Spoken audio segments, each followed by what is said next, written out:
Um, how many people have flown with first-person view piloting? Okay. So when you're with Watson? Oh, want to, sorry. So when you're flying without first-person view, it's just more like a remote control vehicle, right? But you're not seeing through what's happening. How many people have watched the Drone Racing League on TV? Okay. So last season was the first season. They're coming back this summer for another season. Let's see. Well, we are a group of guys that have been meeting up recently, periodically, to get together our drones and sort of race them around an empty office space. In what city is that in again? North St. Paul. North St. Paul. It takes a while for me to get there. I'm in St. Louis Park, but it's worth it because I've just got a little tiny Whoop. They're called. That's the size, and I got it for $200 on Amazon, made by Inductrix, just like that one. For another $50, you can get this. It comes with a little monitor that you put on the remote controller, but for another $50, you can get a headset that you put the monitor in. So now you can do the first-person view, because I tried flying without first-person view, and it was really hard to know which direction you were piloting. If you've never tried it, well, actually, if you've done it the other way, you know what I mean. But when you go first-person view, it actually gets easier, even though it seems a little bit crazier at first. But in this empty office space, which Joel has access to, you can kind of fly around these empty cubicles like you're roaming the office. And when you get that headset on and when you're flying around, when you're actually standing still, it's this really amazing feeling. And I'm just on the verge of having tried it a couple times before my batteries have died and before I've crashed too much. But we're going to show you an example of that on the screen today, hopefully.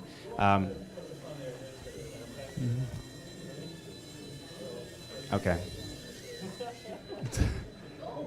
All right, so the drones escaped. So I know we have some slides and some things, but we might just, depending on... Can't get the projector. Do you want to explain what you're seeing, Kevin? Yeah. All right, so we're just coming in the room here. Everyone look out to the door. Here we go. Oh, and we're in. This is so cool. So it's a fisheye lens. I can see the front props spinning, and we're about to head out the door. So it surprisingly feels like you're just flying around. Oh, it doesn't feel like you're actually sitting here. It just feels like you're the drone, which is pretty cool. So we'll pass that around if we can't get it up on the big screen. But again, that little guy is it's a UHF signal. I'm not the most suitable to talk about all this. 5.0. Okay, it's an old school TV signal, which means there's zero delay, right? A digital signal would take a little bit to transfer what the camera is seeing to the pilot, but you can't have any delay when you're flying these things, especially when you're trying to get into a racing situation. But I hand it to Nathan to talk a little bit more about the pilot's perspective. Yeah. So the video signal is just like the old, like you said, the old analog TV signal. So it's like the 30 fields per second, no, 60 fields per second, 30 FPS, and it's transmitting on the 5.8 gigahertz like Wi-Fi stuff, and usually you can get up to, so the resolution of it is like, what was it, like 800 by 600, kind of less than that, since it's just standard television. So it isn't, it's nice for what we're using, especially with the low latency and everything. But there's some stuff that is coming out with like HD, but that's for more of the bigger racers and stuff like that. And we can get we can get reliable amount of like 4 pilots on the 5.8 gigahertz band if we spread them out correctly. And if you do it really well, you can get up to 8. And then the max I've seen is 16 pilots, but you can't really do it with what we're doing, since it's awesome. So there we are. Okay. So I'm going to hand it to Matt Pasiga here in a second once he's got this stabilized. But if you've watched Drone Racing League on ESPN, That is approximately a 2-pound drone that can go like 75, 80 miles an hour, okay? Like that. These micro drones, like the other one that was flying around here, obviously much smaller, they can bump into you, it's not a problem. That bumps into you at a high speed, that's a problem. But drones from in this range of sizes, piloted by first-person view, are becoming a thing. The reason we're here today is to talk about how we're getting together and doing this, see how many other people want to get together and do this.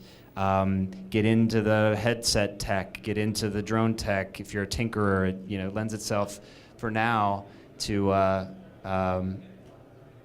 getting in at this early stage. But there are a lot of products that are going to be coming on the market soon as well that are going to make it easier, certainly by next holiday season.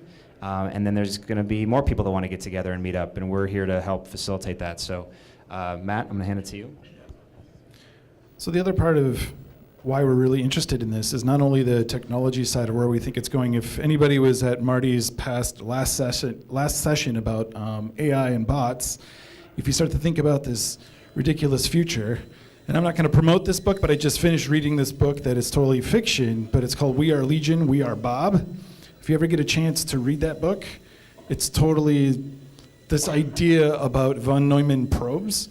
And it's the idea that there's a self-replicating robot that goes out into space and basically mines ore and reproduces itself. Really crazy stuff. Totally possible. And this is the idea of the future. I think that there's going to be a convergence where you're going to have things like, let's get practical. Amazon, they're going to have their drones flying to your house. You're going to start seeing packages being dropped off. You're going to have to know that they're there, so you're going to have to track it. Amazon's going to have to know how to logistically monitor that. So if you've seen some of the patents that have been filed by Amazon, they have these idea of these huge, massive drone ships in the sky that are going to be flying and maintaining these bots. So you're going to talk about like AI, neural network, bot, communication, tracking. All of these systems are totally coming in the future, and we're just going to be there for the ride. But how do we, as people, kind of like join in this conversation? How do we actually have fun with it, not be scared of it, but like enjoy future a little bit of like what's actually going to come? How do we become part of that? So what we're going to be playing around, what we're going to suggest to you all is some ideas that in this theory of the fun of drones and racing and where this technology could go, how do we start to practically think about that? In ways that we're thinking about it, again, the Amazon kind of concept of talking about like Amazon Go, the logistics platform of Amazon basically drop shipping a full-on product that I could start a business and Amazon basically runs it for me. All I do is one thing really well, and that's cook food. However, Amazon drops in their stuff. I have drones, I have access to produce, all of that. Actually, all my customers come in, they just use their phones. I don't have to think about anything other than being a very good chef. That's the idea, I believe, with Amazon Go and where they're heading with that. And part of this drone and AI and communication is the future of all that. So how do we take that idea and how do we apply that to each one of our businesses that we're working with, some of the corporations we work with? Where do we think that's going to go? I think it's going to be part of the sport of drone racing that's kind of amplify that direction. It's actually going to make it more consumer friendly, make it fun and entertaining first before I think the logistics. Right now, I think a lot of people are freaked out about drones flying around and not understanding that they're dropping packages off. But this fun, engaging sport, I think, is going to kind of start breaking that barrier. I'll let Marty and Matt talk about some of the investment side and some of the practical. I think the commercialization side of this is really fascinating that you're going to see a lot of this year. So I'm going to hand it off, and then what we're going to try to do, as long as the projector's behaving, we're actually going to try to show a few of the video feeds and try to get a couple little drones whipping around in here. So, thanks. Hey everybody. So, how many of you love watching like traditional sports like baseball? Is that a thing anymore? I mean, I played baseball as a kid. I love it. It's a great sport to play. I think it's honestly a really bad sport to watch. It's from a different era. You know, it's when time was just yeah, we have nothing else to do. We just want to go to a ball game and enjoy ourselves. But I think now people, they demand far greater level of engagement in their sports and entertainment. You think about esports, you get 100,000 people watching a bunch of other people play Halo. Like, that's a thing. I don't get it. I wouldn't be one of those people, but at the same time, I do kind of appreciate how if you like to play Halo or whatever the game is, you admire greatness in whatever your craft is, and you love watching people do it so much better than you. The hope is maybe I could learn one tip or one trick or something. But I think there's also this pathway where you think to yourself, I could actually do that. If I just worked a little harder, if I played a little better, competed against better players, there's a path for me to get in there. And I think this guy, oh, thought you were pointing at him, professional gamer. Yeah, so I think when you think about the future of sports and entertainment, so I started off with baseball. The demographics of the average MLB fan is like 50 years old. So that's like a death sentence if you're missing out on the millennial generation. And even the NFL, they're at like 40, which is still kind of old. And if they didn't have fantasy football, the NFL would be half of what it is right now. So I think the future of what will people want to do for sports and entertainment in 20 years is going to be something with a high level of engagement where you can actually connect to the sport. You see a pathway, it's accessible, something that like you can be a part of, and there's this kind of a local, regional, state, national kind of level. Currently you look at DRL and there's a model out there, but it's a very exclusive kind of model. It's like NASCAR or MMA, like Dana White saying, I own you as a fighter. I tell you who you're going to fight against and where you're going to fight. And I don't think that model really resonates with 21st century, entrepreneurs or people in general. I think people want more control, autonomy. They want the openness, open web, just to be able to do what they want to do. So I'm really bullish as somebody that looks at trends for a living. I'm bullish that this kind of a thing will become a huge thing in 20 years. There will be a multi-billion-dollar drone racing league. It's a question of who and where and why. And so we think there's enough assets here in Minnesota, given and you think about the surrounding region. There's a lot of aviation in North Dakota, upper Minnesota with St. Cloud and other areas. Why not here? With the retail focus that we have here with Best Buy and others. I know this holiday season, Marty might know better than me, they're rolling out affordable drone packages for $100, $200, things like this. So the accessibility is only going to increase. And I think some of the other things that Matt was talking about, the other touch points for drones, that further validates that this is going to be a thing. Because people love to play. The application of any technology, it almost first comes into being a hobby and a play for fun. And so this will be a thing. I'm very confident in that. You got something? Just to add a little context, so I believe the first person that put a camera on a drone with an old school TV signal like this to allow for piloting with no delay, it's really only been like maybe 3 years, 4 years, or at least in a way that the world found out about. So 18 months is about as long as this sort of thing has been happening at any sort of scale. I know that the CEO of the Drone Racing League, he's a Harvard business guy, very enterprising guy.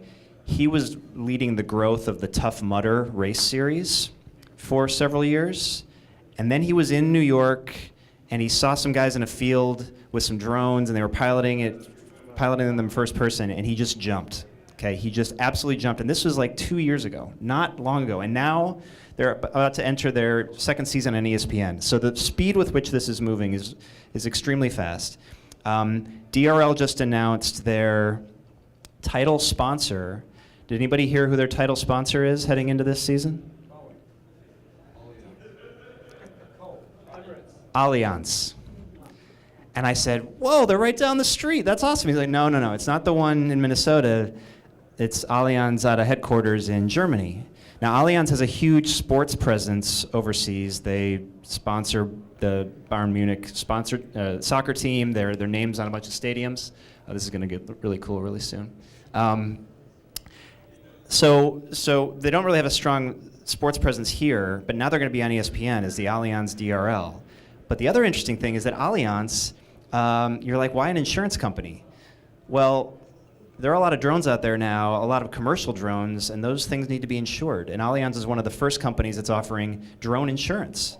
So it makes sense from a sports angle. It makes sense from a they're involved in Formula One overseas, so it's sort of this cool racing angle. But they're also offering a product. There's another group called DR1. Has anyone heard of DR1? Okay. I'm curious because DR1 has signed Mountain Dew, and they're signing all these partnerships, but they've really only put on one race. DRL has had a whole season on ESPN last year.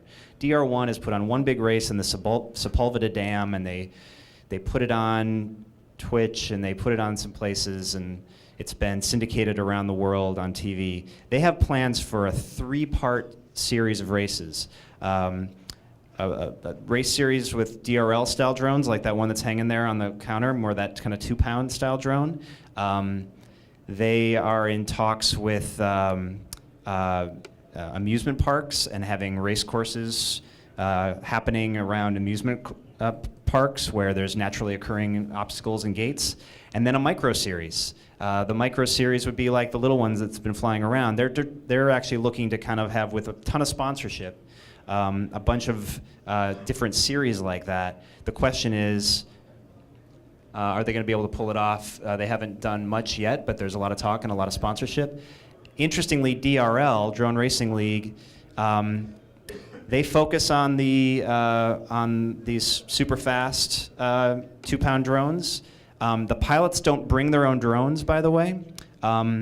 They're provided by the race. So it's a true test, is what they say. It's a true test of pilot skill. It's not about you being able to soup up your drone more than the other guy within the specs. It's a level playing field. There's the kind of the universal pit crew that gives you your drone, and so it's all about pilot skill. They do 6 heats, if you haven't watched it. And who's ever got the most points after the 6 heats is the winner. And it's pretty interesting. Although it takes a little getting used to watching on television. We're going to get a look at what seeing multiple POVs from multiple drones looks like. I'm not a millennial. I'm not a gamer. When I try to watch Twitch, I'm still trying to kind of figure it out. I could watch baseball all day long, Matt, for your information. But if you're like me, it takes a little getting used to watching some of these newer things that are exploding on the spectator sports scene. I think this is another thing like that. It's this amazing meld of gaming and real life. It's both. It feels like you're kind of watching a gamer type thing because it's so new and different, but it's actually happening in the real world, and I think there's a lot of excitement with that too. No. All right, so MultiGP is a racing league for the drone racing and everything, and what they have is local chapters all around the United States and I think in some other areas around the world. And locally here we have the Mighty Drones in the Twin Cities, which I'm a part of, and I race with them quite often. And we are having a regional for our region, the Midwest Region 3D of the United States. And I think last summer there was the MultiGP Nationals, and that's where the regional events, and they were just new at that point. The regional events were being created, and like all the groups are coming together and everything. And a lot of pilots competed and try to get that #1 spot at the nationals in I forgot where they were, but they're at the AMA headquarters. That's cool. That's fun. There he goes. But yeah, the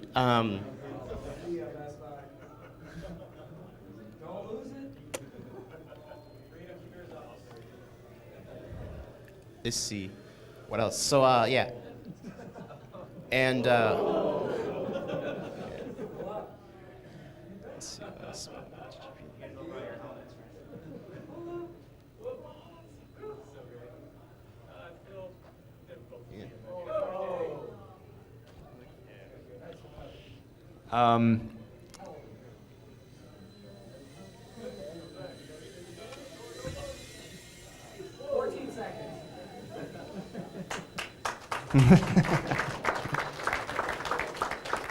Take a bow.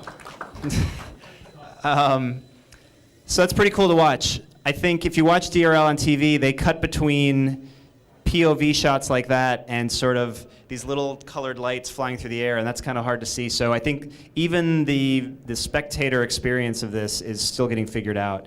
I did want to mention that back to that gaming kind of element. DRL has a simulator that you can download from their site.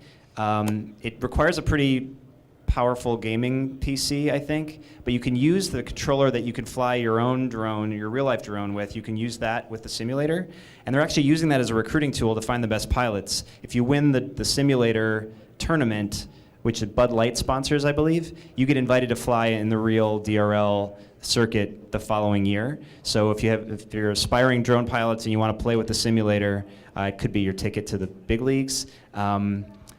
But they're not really interested in the micro side, from what I'm told, whereas DR1 is interested in the micro side, and certainly MultiGP is looking to kind of organize a lot of this interest. And there's this really interesting arms race with the pilots starting. If you talk to DRL, DR1, they're both saying, we got the best pilots. Our pilots are the best, but the rating systems aren't standardized. It's very early days, and so if you're an aspiring drone racer, now's the time to get in and make a name for yourself, because you can claim a lot of things without having to prove a lot. But there's opportunity there too. So, and what are we seeing here, guys? Are there two different drones that we're watching simultaneously? Just one, okay. Is it as grainy on your screen, Joel? No, what you're seeing is what I'm seeing. Oh, really? Okay. Okay. So when you trade off in image quality, you're getting in Latency. There's no latency between what I see and what the video feed is. So when we go to a digital feed, then you have about anywhere up to a 40 millisecond latency. So chase someone down. Making the feed better. Sit right in front of their face. There's the pilot experience, and then there's the spectator experience, right? And I think they're. So what you're saying there is basically you're just tuning into the same frequency that the drone is emitting. Same thing with my goggles, I can tune into that frequency and see what Joel is seeing. And this actually has DVR built in too, so I'm not sure the code is going to be. Same thing with the fat sharks that you see that with the goggles. There's some thought around in things that we're messing with on the engineering. On the engineering side, where we can actually, and Joel can speak a little bit more to it specifically, but it's actually tuning into each of those video frequencies through actual CPU chips. So that we can do things like this, but actually build it out of the box instead of, if you actually want to come up and take a look after, we actually have 4 different video receivers that are kind of tuning into different channels, and then we have a quadplex or a quadplexer that pulls in all those feeds, and then that's what you're seeing up here. So our thought is, what if we could simplify that into a simple little box that you could bring to drone races or leagues, and then have your own kind of experience where you could then live broadcast what you're seeing here to Twitch or other kind of streaming services. And then possibly the other thought is then building a virtual layer on top of this as well. So if you're familiar with Mario Kart, where you see the little carts going around the track, you could also have that experience as one of these little boxes or feeds. Probably, if you're lucky. Actually, that's you bring up a really good point. So I think it's AirHogs that has built. Is it the Star Wars series by AirHogs? So the Star Wars little drones you've seen maybe fly around on the Facebooks, where you've got a little speeder, TIE fighters and stuff like this. You can shoot IR lasers out and take down the other one. So it's like laser tag with drones. And then they're building FPV cameras into those drones, and they should be coming out this summer, and I think they'll be sub $300 for the setup. But that's pretty cool. So again, yeah, so the cost to get going in this space with what you see, I was the test dummy, I guess. Never really flown anything ever before, and I looped in Marty into this. I was like, you got to do this. $200 gets you a full kind of setup.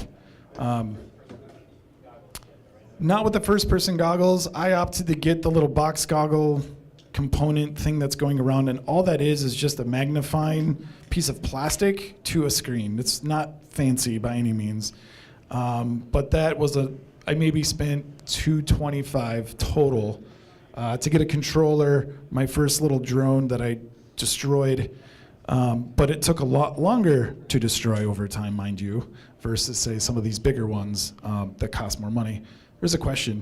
Yeah, I've got an old Oculus developer kit. Is there a plugin for those for the first person to unbox? With Oculus module plugin for, I don't know, and there's probably something out there, maybe like a DIY kit, or maybe like a Raspberry Pi module, something like that could like tune into frequencies. But that's the difference here too, is that if you put this box goggle stuff on, it's just a screen in front of your eyeballs spread out versus like VR, where you move your body and the camera on the drone moves with you. So it's a little bit different experience, and I've never experienced motion sickness whatsoever with the box goggle or any of these Fat Shark experiences because of the way it's fixed and it feels more natural. So for me, I was able to pick up drone flying with this setup, I think faster than doing sight flying or whatever the term is. So if I actually have like a DJI and I'm flying it and I see it's facing forward, that's so frustrating to me. This is totally different, and you're able to do what Joel did and just fly on out of here. So I would say $200 going in. Yeah. Yes. I was just going to say, there's a little battery on that. I'll tell you, as a newbie in this, who's learning how to fly, when you're learning how to fly, and I've never done any RC stuff, so it's brand new to me. But I think that battery in flight time is just a matter of a few minutes, maybe 4 or 5 minutes. That Inductrix set that comes on Amazon, so it's, if you look up INDUCTRIX is the maker right now, and that $200 set comes with about 5 batteries. So I usually will just like crash into my walls several times trying to figure out how to get out of a narrow passageway like that. I'm trying to get out of my basement. That's my thing. I'm in my basement. I'm just trying to get up the stairs of the basement into the kitchen, and like it's the greatest feeling when you get up the stairs. But I'll usually go through my 5 batteries just trying to kind of do that successfully, and then I have to take a break for a while. But as Matt Otterstatter mentioned earlier, so DRL has a deal with a toy maker. DR1 has a deal with AirHogs. And this holiday season, I believe it'll be in August, you've got full packages with first-person view coming out, and I've been told it's going to be $150 or less, so the price is dropping. And then there was a question about image quality earlier over here. Again, we're sacrificing image quality for the zero latency, but we also know that these things just get exponentially better, right? Like the phone in your pocket is the worst phone you're ever going to have for the rest of your life, right? Like these are going to get better and better, and the price is coming down, and so it's an exciting time. I don't know how these guys do that. I can't do anything near that. Hello. And I want to make sure, yes, questions. I had helicopters a couple years ago. Your biggest cost savings, if you're going to do this, is buy the simulator first and practice on that for like 20 days, and then go try your drone, because first thing you do with the drone is crash and it breaks, and so then you're out like $200. That's a good tip. The little tiny whoop from Inductrix is pretty resilient. I've crashed it off my walls a bunch. I got to put the prop back on a little bit, and it's light. But definitely, like, just for sustainable kind of training time versus having to swap out batteries all the time, I would imagine that's true. Do I have pets? I have daughters with long hair, and they actually fly the drone more than I do. But my one daughter flew it in my other daughter's hair, and her hair got all spun up in it. So yeah, you gotta, and even just like pet hair on the ground and stuff like that, you gotta keep cleaning the props. But they're pretty easy to maintain. Yeah. If you fly out of range with drones, do they require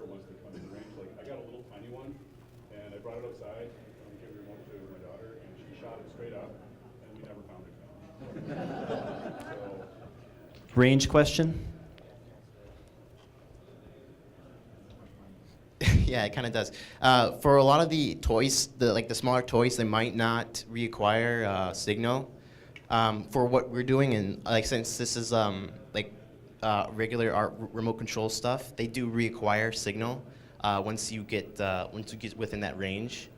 For our stuff, we probably get a little bit more longer range than the toys, and that ends up being I don't know, like a big field distance.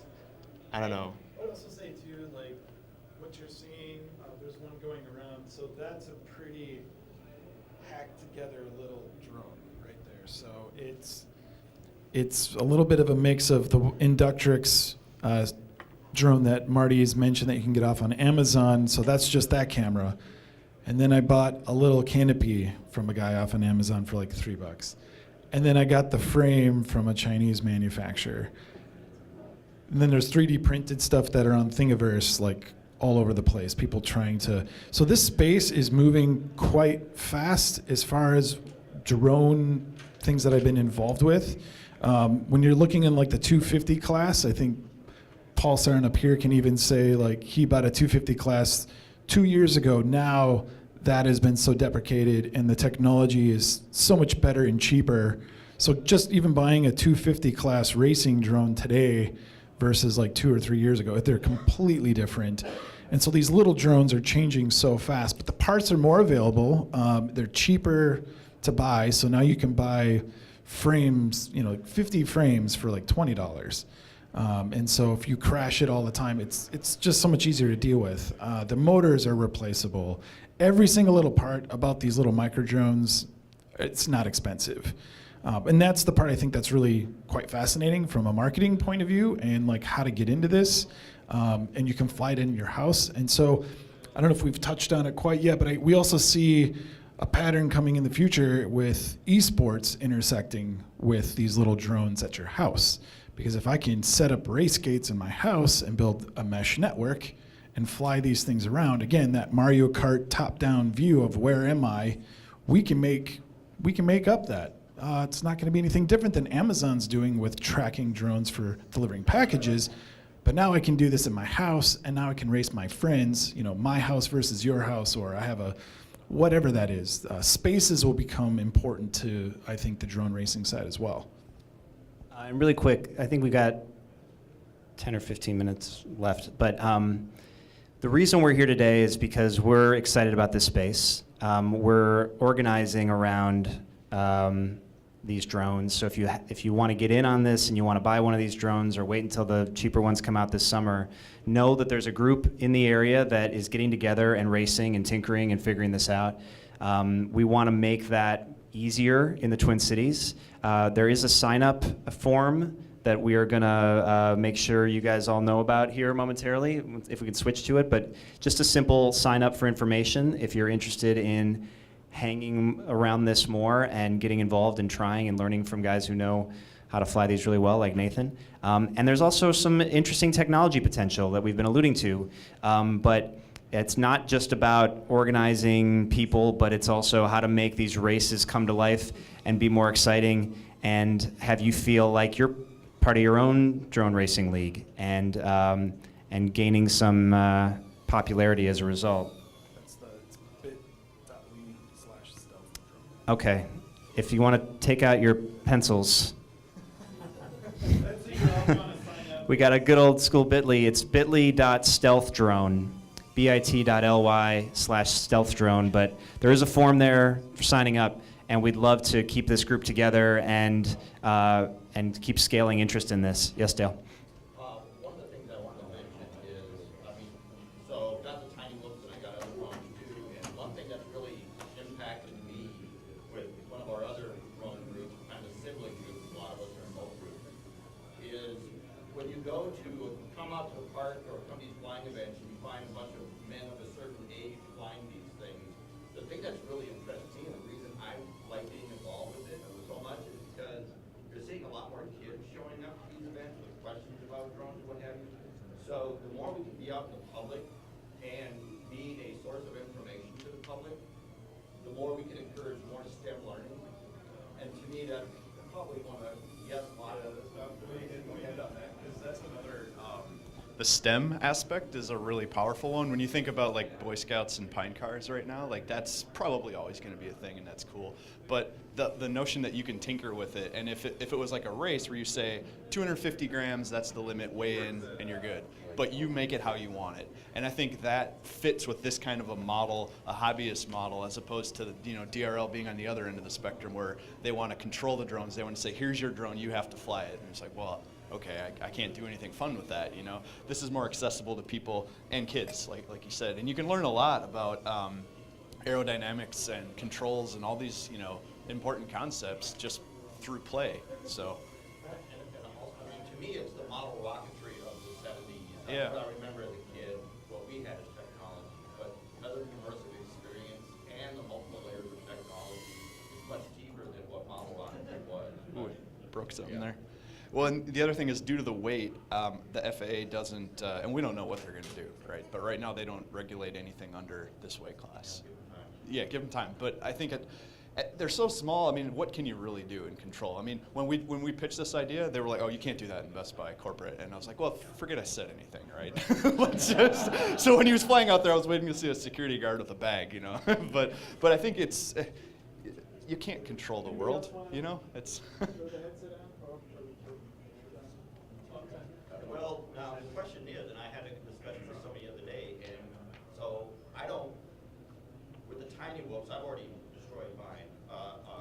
Didn't take that long, but got into a discussion now. What about the ham radio operator's license? Is that a requirement for, where are we going with that? Yes, for some of the channels on the 5.8 gigahertz, it does require a ham license, and those are kind of like the top end and the low end. And for the most of it, you don't really need it since. But is it a good idea to get the ham license first? And because we're also using 25 milliwatt, it's when you get into that higher power stuff, like 200 or 600, is when you start to really need the ham license. Yeah. Sure. So the 25 milliwatt is just the power of the video being transmitted. So the 25 milliwatt is pretty weak, and it's very more local. If you have a 200 milliwatt, you can. The 200 milliwatt is, what's it like, 4 times more powerful, or it's 4 times the power, but it's like, since it's radio, it's only twice as powerful. And you get a lot more distance, and you start to kind of more interfere with like actual Wi-Fi systems and everything. And then the 600 milliwatt is it's very powerful. And that's when you start to really need the ham license, because you start to interfere with more of the like Wi-Fi and everything. So yeah. The NCC changed the wattage on Wi-Fi 5.5 gigahertz band to 1 watt last year. So I was just flashing the router and make it a little more freaky, and I looked it up. Stuff's changing.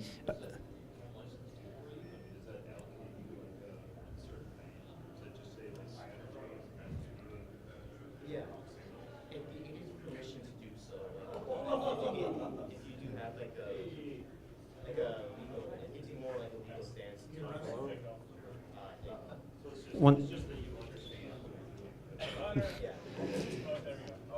Maybe. So what I was going to try to do in the time we have left, I'd love to get Nathan and Joel racing head to head, leaving this room, going around an agreed upon circuit, and see who can get back in the room first. Are you guys up for that? Okay.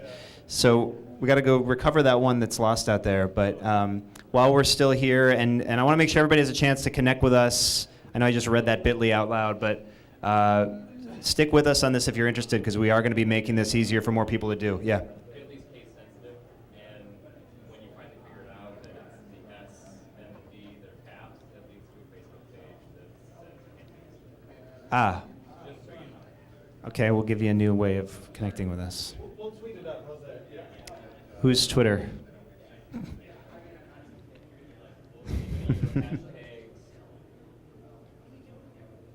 We'll need to figure out how you guys can find us. Questions? Tweet it under Matt's account. He's going to Okay. All right, Ministar will tweet it, and you'll have a way of getting to our form and our sign-up sheet. Yes. Outside of racing, what are some other really fun things you can do with first-person reviews and drones? Like I've seen these guys doing like diving on buildings and things like that. I know, whether it's legal or not is one thing. But out of curiosity, what are some other things that are really enjoyable to do with first-person droning? What are some other enjoyable things to do with first-person droning? So, You don't have to race all the time. Like, don't have to race. You can explore. aerial cinematography, which is cool, but with Right. just this, like, what kind of other activities could you do that are really fun to go? Yeah, some of the other activities, specifically with the bigger classes, is called Freestyle. So that's when you go out and like you do flips and rolls and cool stuff over kind of larger areas or something. It's not structured like a race. You just go out with friends and set up your channels and everything, and just have some fun and fly out. With the smaller guys, you can do that as well. Just kind of indoors and mess around and do stuff. It isn't always structured. But you do have to have that kind of the frequency kind of structured and everything, but that's kind of what we do most of the time is go out and fly. I have a quick question. Are there any marketers in here interested in this space with guys like Allianz and Mountain Dew signing on with these other leagues? Curious if we attracted any marketers here today. We think there's interest in that. There's certainly showing interest. I know that those leagues are targeting all the people that are sponsoring e-gaming. They feel like those are the best targets for them, is to go after who's ever decided to sponsor like the Turner Broadcasting e-gaming broadcasts. Like, they must be interested in this sort of thing, so let's get them in on drone stuff. But as it becomes a more interesting spectator sport experience, that naturally follows, I think. You're setting up a race course thing? Yeah. Okay, good. Yeah. Interference and what, where can you go with the application? Not to steal or something like that is a problem, I'm going to have to get one of these guys who's about to race to answer that question. 5.8 gigahertz, that will go through less stuff than it's like a typical radio. So the lower the frequency, the more stuff it can penetrate based on the length of the wave. But you can do UHF, which is like an 800 megahertz range, and so you can fly 15, 20 miles away. And what we'll usually do is put our controller frequency on a lower band, and then our video frequency on a higher. So your video starts fading, it's kind of turn on the back. So we'll put your controller as low as 400 megahertz. Yeah, 433, and that'll get you down to the airport back, and then you can do video usually 1.2, and that'll go about 10 miles, maybe a little bit more. It really also depends on the amount of power it's getting out of the transmitter. So more power, less light. So it's a balance, and it's a trade-off, and it's kind of part of the fun of the engineering of the whole thing is trying to find the right trade-offs of power, size, weight, and all that stuff. Which one is the open top? Nathan's green, and Joel is open top. Okay. All right. We're gonna race with the time we have left. Again, check Ministar's Twitter account. They'll retweet Matt Pasiga's tweet with the link to our form to get involved with this. We'd love to have you guys hanging out and seeing what we're building in the way of technology to enable. And I'm gonna do a 3, 2, 1 countdown. Does that sound right? Okay. And the first back to this chair after you go out and tour around is the winner. No, we're going to go around the chairs. Get through the chairs. We'll be right here. We'll do it right here. Okay. And 3, 2, 1, go. Oh, right out of the gate. Nathan is from behind. Okay. Joel's in front. Nathan's trying to find his bearings.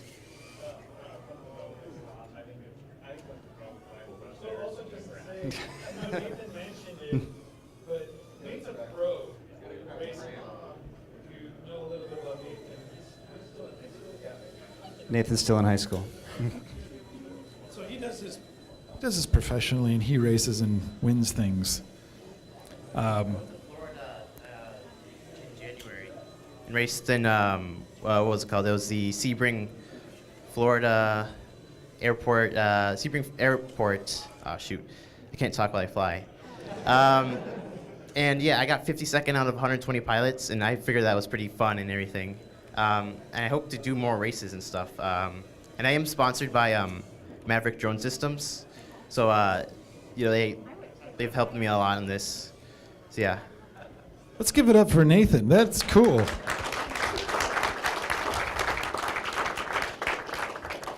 new sport, you don't have to have genetic athletic ability. You don't even have to be as much of a daredevil to like race a race car or Yep. safer.